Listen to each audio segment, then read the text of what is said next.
अस्सलामु अलैकुम वरहमतुल्लाहि वबरकातुह। जमात हफ्तुम मज़मून उर्दू।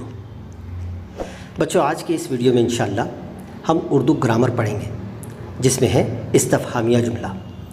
हम देखेंगे कि इस्तफ़हामिया जुमला किसे कहते हैं और उसकी मिसालें कौन सी हैं। तो चलिए शुरू करते हैं। बिस्मिल्लाहिर्रहमानिर्रहीम। इस्तफ़हामिया जुमला। आप जितने असबाक पढ़ चुके हैं उनकी मशकों में पूछे जाने वाले सवालात एक बार फिर पढ़िए। जैसे आह फलक पर क्यों जाती है, बरसरे पैकार कौन है, बीबी रुक़ैया रज़ी अल्लाह ताला अन्हा कौन थीं, शाम की फ़िज़ा आम तौर पर कैसी होती है, शायर ने सुर्ख बादलों को क्या कहा है।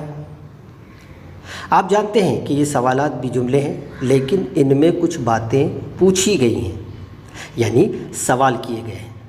जिस जुमले में कोई बात पूछी जाती है या किसी इस्म के बारे में सवाल किया जाता है, ऐसे जुमले को इस्तफ़हामिया जुमला कहते हैं, यानी सवालिया जुमला। ऐसे जुमले के ख़ात्मे पर सवालिया निशान लगाया जाता है। इस्तफ़हामिया जुमलों में कुछ ख़ास अल्फाज ज़रूर इस्तेमाल किए जाते हैं, जैसे ऊपर दिए गए जुमलों में क्यों, कौन, किसे, कहाँ, क्या वगैरह। बच्चों, जैसे कि मैंने अभी ये सारी चीज़ें पढ़ी, इससे आपको लगभग समझ में आ गया होगा कि इस्तफ़हामिया जुमला क्या होता है।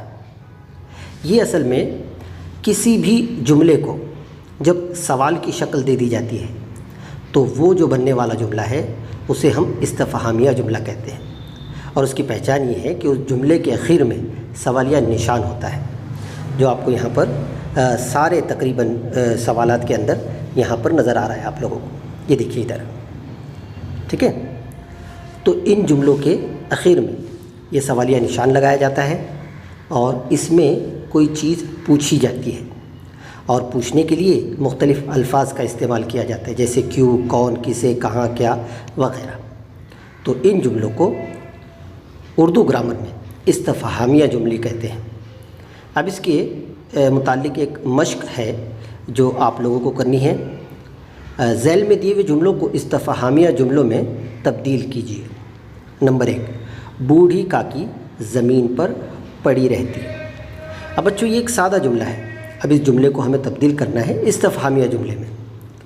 अब इसमें दो चीज़ें हमको करनी पड़ेगी, जैसे कि इस मालूमात में बताया गया। सबसे पहली चीज़, आपको इस जुमले में सवालिया निशान लगाना है। इसके अलावा इस जुमले के अंदर क्यों, कौन, किसे, कहाँ या क्या, इन अल्फाज में से किसी एक लफ्ज़ का इस्तेमाल करना है। चलिए हम कोशिश करके देखते हैं। अब जुमला है बूढ़ी काकी ज़मीन पर पड़ी रहती। अब इसका एक सीधा और आसान इस्तफ़हामिया जुमला इस तरह से हम बना सकते हैं कि बूढ़ी काकी ज़मीन पर क्यों पड़ी रहती।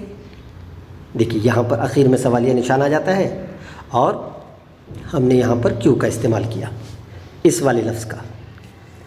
ये वाला लफ्ज़ यहाँ पर आ गया क्यों। इसी तरह से हम ये भी कह सकते हैं कि ज़मीन पर कौन पड़ी रहती। चलिए, कौन का इस्तेमाल हुआ और आखिर में सवालिया निशान आ गया, ठीक है। अब ये भी, इसके अलावा ये भी बन सकता है, बूढ़ी काकी कहाँ पड़ी रहती। देखिए, ज़मीन लफ्ज़ हट गया और वहाँ पर कहाँ आ गया और आखिर में सवालिया निशान हमने यहाँ पर डाल दिया आखिर के अंदर। इसी तरह से बूढ़ी काकी रोने लगी थी। अब इसको हम तब्दील करते हैं। बूढ़ी काकी क्यों रोने लगी थी, कौन रोने लगी थी, बूढ़ी काकी क्या करने लगी थी। इस तरह से इन सादे जुमलों को हमने इस्तफ़हामिया जुमलों में तब्दील कर दिया। बच्चों, बाकी के 3 जुमले आप ख़ुद से कोशिश करें और इसके अलावा ख़ुद से नए नए जुमले बनाएं और उन जुमलों को इस्तफ़हामिया जुमलों में तब्दील करने की कोशिश करें।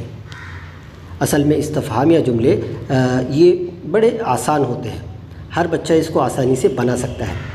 और हाँ, अगर आप किसी पैराग्राफ से सवालात बनाना अगर सीख जाएंगे इंशाअल्लाह, तो फिर आपको जवाबात देना बड़ा आसान हो जाएगा। तो इसके लिए कोशिश करें कि असबाक में से छोटे छोटे पैराग्राफ तलाश करके उन पैराग्राफ में से नए नए सवालात तैयार करें اور خود سے ہی ان سوالات کے جواب بھی بنائیں، ٹھیک ہے؟ اس طرح سے انشاءاللہ آپ کی خوب اچھی مشق ہو جائے گی۔ امید ہے یہ سیشن آپ کو اچھے سے سمجھ میں آ گیا ہوگا۔ ویڈیو اچھا لگا ہو تو لائک ضرور کر دیں، اور ہاں اپنے دوستوں میں اس کو زیادہ سے زیادہ شیئر کریں، اور ابھی تک اگر آپ نے اس چینل کو سبسکرائب نہیں کیا ہے تو پلیز سبسکرائب کر لیں۔ اس کے لیے نیچے دیے ہوئے لال بٹن پر کلک کریں اور بیل آئیکن کو ضرور دبائیں۔ چلیے اگلے سیشن میں پھر سے ملاقات ہوگی، تب تک کے لیے شکریہ۔